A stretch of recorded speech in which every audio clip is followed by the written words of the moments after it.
વિદ્યાર્થી મિત્રો નમસ્કાર. આજે આપણે વિષય પર્યાવરણ આસપાસમાં ધોરણ 3 પાઠ 13 આપણી લાગણીઓની ભાગીદારી અધૂરો એકમ પૂરો સમજવા પ્રયત્ન કરીએ.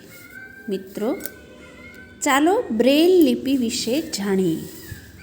તમે જોયું કે રવિભાઈ વિશેષ પ્રકારના પુસ્તકો વાંચે છે. આ પુસ્તકો કેવી રીતે બને છે? આ પુસ્તકોનો સૌ પ્રથમ વિચાર કોણે કર્યો? આપણે તેના વિશે જાણીએ. ચિત્ર જુઓ. ગ, મ, ન, જ, વ કેવી રીતે ગોઠવેલા છે, ઉપસાવેલા છે કે જે અંધ વ્યક્તિ તેનો સ્પર્શ કરી અને તે ઓળખી શકે. બોલવા ઉપરાંત અભિનય કે ઈશારા દ્વારા આપણે સંવાદ કરીએ છીએ. વર્ગમાં બોલ્યા વગર વાત કરવાની પ્રવૃત્તિનું આપણે આયોજન કરશું. બરાબર. લુઈસ બ્રેઇલ ફ્રાન્સના હતા. તેઓ જ્યારે 3 વર્ષના હતા ત્યારે તે તેમના પિતાજીના ઓજાર સાથે રમત કરતા હતા. ઓજાર એટલે હથિયાર. એકાએક કોઈ અણીદાર સાધન તેમની આંખોને વાગ્યું. તેમણે આંખો ગુમાવી. લુઈસ બ્રેઇલને ભણવામાં ખૂબ જ રસ હતો. દેખાતું ન હતું છતાંય તેમણે હાર ન માની. તેઓ વાંચવા અને લખવા માટે અલગ અલગ રીતે વિચારવા લાગ્યા. તેઓને જણાયું કે સ્પર્શ અને અનુભવથી વાંચી શકાય છે. આખરે તેઓને રસ્તો મળ્યો. વાંચવા લખવાની આ રીતને બ્રેઇલ લિપિ તરીકે ઓળખીએ છીએ. મિત્રો, તમને પ્રશ્ન પૂછાય તો તમારે આ યાદ રાખવાનું કે આ બ્રેઇલ લિપિ કહેવાય. આ પ્રકારની લિપિમાં જાડા કાગળ ઉપર ઉપસાવેલા ટપકાઓની હાર બનાવવામાં આવે છે.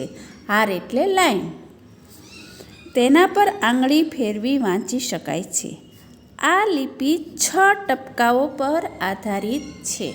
તમને એવો પ્રશ્ન પૂછાય કે બ્રેઇલ લિપિ કેટલા ટપકાઓ ઉપર આધારિત છે? તો તેનો જવાબ છે 6. 6 ટપકાઓથી બનેલી આ લિપિ બ્રેઇલ લિપિ કહેવાય છે. બ્રેઇલ લિપિમાં હાલના સમયે ઘણા ફેરફાર થઈ રહ્યા છે. આનાથી વાંચવું અને લખવું સરળ બનશે. બ્રેઇલ હવે કમ્પ્યુટરની મદદથી પણ લખી શકાય છે. જુઓ, કમ્પ્યુટરની મદદથી પણ બ્રેઇલ લીટીમાં લખી શકાય છે. મિત્રો, તમારે પણ રમત રમવાની છે.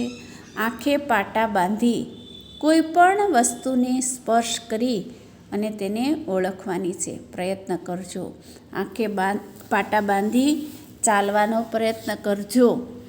ઘણીવાર આંખો બંધ રાખી તમે ચાલો, બહાર નીકળો.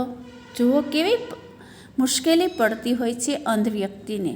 તો મિત્રો, આપણે અંધ વ્યક્તિને મદદરૂપ થઈએ. તેને આપણે રસ્તો ઓળંગવામાં કે બીજા કામમાં ઉપયોગી થઈએ. આ એકમ પૂરો થાય છે. મિત્રો, વાંચજો.